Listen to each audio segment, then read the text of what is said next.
Hi friends, ಇವತ್ತು ನಾನು ಬಂದು ಒಂದು ಒಳ್ಳೆ ವಿಡಿಯೋನ ಪೋಸ್ಟ್ ಮಾಡಿದ್ದೀನಿ. ಅಂದರೆ ಅಕ್ಷಯ ತೃತೀಯ ಲೆಕ್ಕಕ್ಕೆ ಏನು ಒಡವೆ ತೊಗೊಂಡ್ರಿ ಅಂತ ತುಂಬ ಜನ ನನಗೆ ಕಮೆಂಟ್ ಮಾಡಿದ್ರಿ.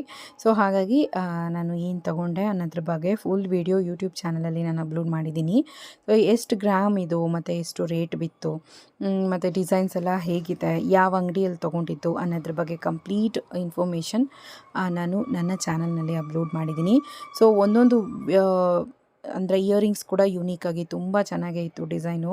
ಈ ಡಿಸೈನ್ ಬಗ್ಗೆ ನಿಮ್ಗೆ ಏನು ಅನ್ನಿಸ್ತು ಅಂತ ಕಮೆಂಟ್ ಮಾಡಿ. ಯಾಕಂದರೆ ತುಂಬ ಜನ ಕಮೆಂಟ್ ಮಾಡಿದ್ದೀರಾ ಆಲ್ಮೋಸ್ಟಾಗಿ. ಜುಮ್ಕಾ ಬದಲು ನೀವು ನೆಕ್ಲೆಸ್ ತೊಗೋಬೋದಿತ್ತು, ಇಲ್ಲ ಬೇರೆ ಏನಾದರೂ ಟ್ರೈ ಮಾಡ್ಬೋದಿತ್ತು, ಯಾಕೆ ಜಾಸ್ತಿ ಜುಮ್ಕಾನೇ ತೊಗೋತೀರಾ ಅಂತ. ನನಗೆ ಜುಮ್ಕಾ ತುಂಬಾ ಇಷ್ಟ, ಹಾಗಾಗಿ ನಾನು ಜಾಸ್ತಿ ಇದ್ರ ಕಡೆನೇ ಫೋಕಸ್ ಮಾಡ್ತಿರ್ತೀನಿ. ಸೊ ಇದು ನನಗೆ ತುಂಬ ಫೇವ್ರೇಟ್ ಅನ್ನಿಸ್ತು, ತುಂಬ ಇಷ್ಟ ಅನ್ನಿಸ್ತು, ಹಾಗಾಗಿ ಇದನ್ನು ಬೈ ಮಾಡಿದೆ. So complete information channel name ಕೆಳಗಡೆ ಲಿಂಕ್ ಕೊಟ್ಟಿರ್ತೀನಿ, ಕ್ಲಿಕ್ ಮಾಡಿ ನೋಡಿ.